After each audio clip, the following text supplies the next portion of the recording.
प्रसंग, जब श्री सुखदेव जी महाराज जनक जी के पास विद्या अध्ययन करने के लिए गए थे, जब विद्याभ्यास की समाप्ति हो गई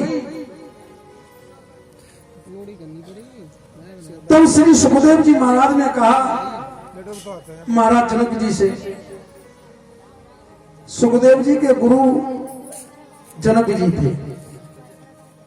व्यास जी ने अपने पुत्र अपने बेटे सुखदेव जी को राजा जनक जी के पास पहुंचा भेजा था विद्या अध्ययन करने के लिए, नहीं तो स्वयं भी पढ़ा सकते थे।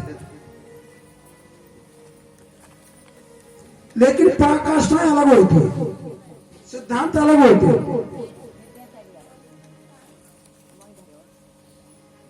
राजा जनक की निष्ठा अलग थी सबसे, सब राजाओं से।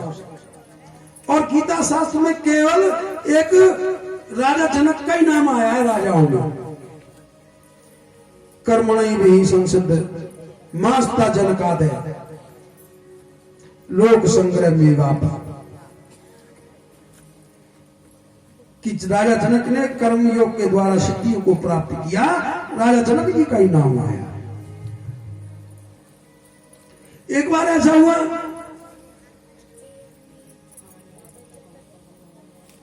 कि राजा जनक के बगीचे में एक संत आए, जैमिनी ऋषि। और जैमिनी ऋषि ने कहा कि महाराज मैं भागवत जी की कथा करूंगा आपके बगीचे में। राजा जनक जी से आग्रह किया। राजा जनक जी ने कहा भैया करो, भागवत जी की कथा करने लगे। जब तक जनक राजा नहीं आ जाए तब तक कथा ही प्रारंभ नहीं करते थे। अब तो सबको शंका हो गई कि भाई ये बावाली तो पक्षपात करता है, जब तक जनक राजा नहीं आते जब तक कथा ही प्रारंभ नहीं करता, बैठे रहते 2-3 घंटे हो जाते बैठे बैठे। इसकी भनक जैमिनी ऋषि को पड़ी। जैमिनी ऋषि ने क्या किया कि कथा चल रही, राजा जनक आगे बैठ गए,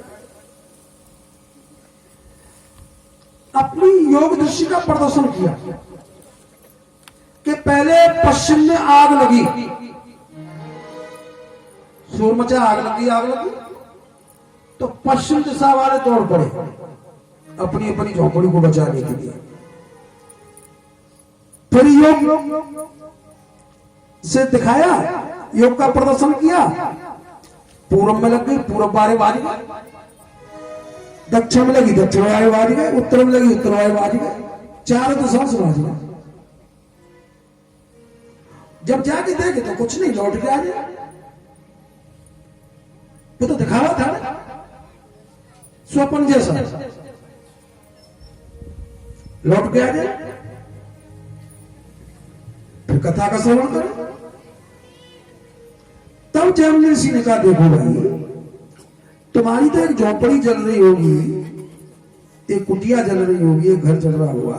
राजा जनक जी का तो सारा राज्य जल रहा था, लेकिन जनक जी बैठे रहे, जनक जी नहीं, उन्हें तो पता था सब मेरा। तो श्रोता तो केवल एक जनक जी है ना।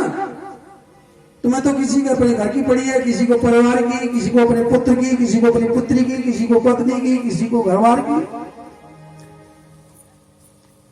तो जनक जी की बड़ी अलौकिक निष्ठा थी। तो जनक जी के पास जब श्री सुखदेव जी आए विद्या अध्ययन करने के लिए, जब विद्याभ्यास की समाप्ति हो गई, आवाज समझ में आ रही? अच्छा, पूछ लेना चाहिए। अब तो ऐसे मानो जैसे घर के महात्मा है, कुछ भी पूछो, कुछ भी कहो, है कोई नया अभ्यास थोड़ी है।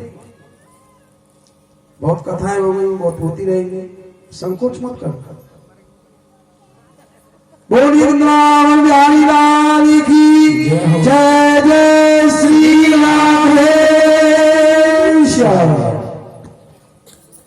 पता तो चला कि भागवत जी की कथा चल रही है। तो विद्याभ्यास की जब समाप्ति हो गई तब श्री सुखदेव जी ने राजा जनक जी से कहा कि गुरुजी तुम अपनी दक्षिणा ले लीजिए, वो दक्षिणा ले लीजिए।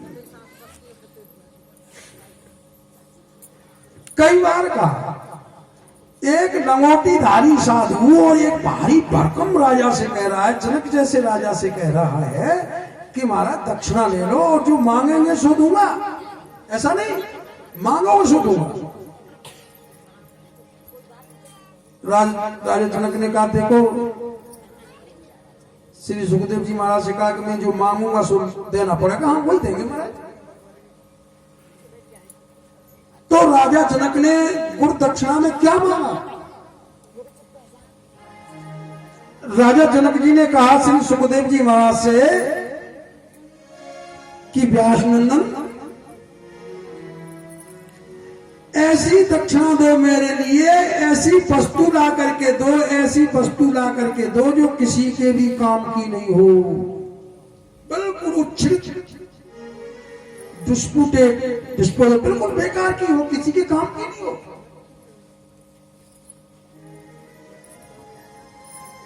सुखदेव जी ने तो बड़ा सरल समझा, ऐसी तो बहुत मिल जाएंगी।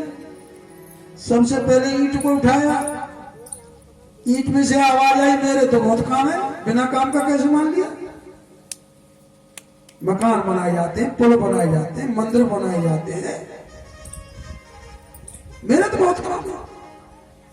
ईंट के टुकड़े को छोड़ दिया, मिट्टी का ढेर उठाया, उसमें से आवाज आई कि मेरे तो बहुत काम है।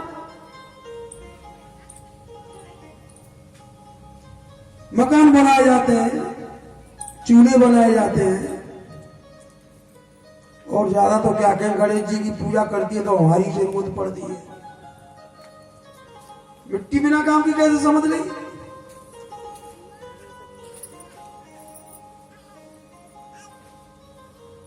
लकड़ी को उठाया, लकड़ी में से भी बहुत आवाज आई।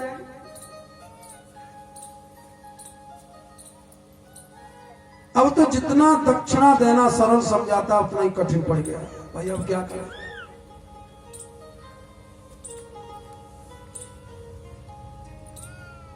ये थोड़ा माइक को ठीक करो, वही गला पकड़ रहा है थोड़ा सा।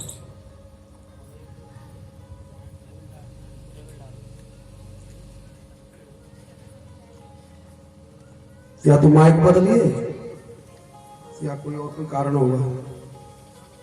कथा तो बहुत करनी है, तो अभी किसी गले को पकड़ रहा है।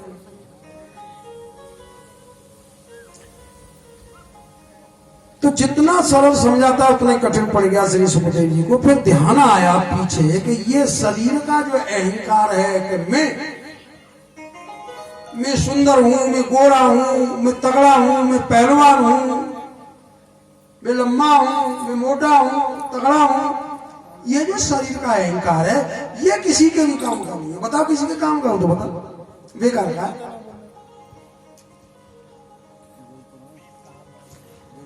तो श्री सुखदेव जी ने कहा, राजा जनक जी ने कहा कि ठीक है महाराज। तो ये शरीर का अहंकार जो है किसी के काम का नहीं है। श्री सुखदेव जी ने कहा, राजा जनक जी प्रसन्न हो गए, आशीर्वाद दिया, बेटा तुम्हारी विद्या सफल होगी। तो इस तरह से ये गुरु दक्षिणा दी गई।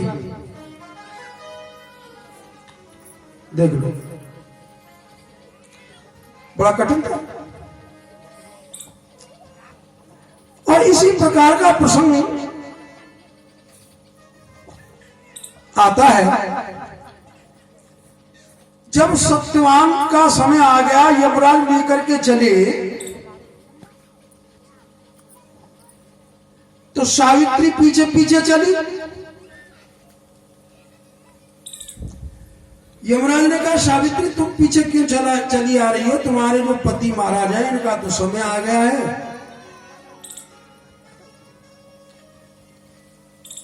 लौट जाओ। लेकिन सावित्री नहीं मानी, पीछे पीछे चलती रही। जब बहुत दूर निकल गई तभी यमराज ने कहा, सत्यवान की जो पत्नी थी सावित्री, ऐसा करो तुम कुछ मांग लो। यमराज ने कहा आवेश में क्या मांग लो।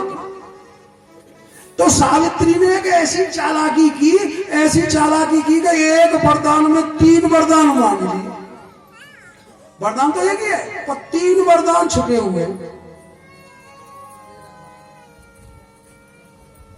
तो सावित्री ने वरदान में मांगा कि बाबा जो है वो नाती को सोने के कटोरा में दूध पी मत वो देखे,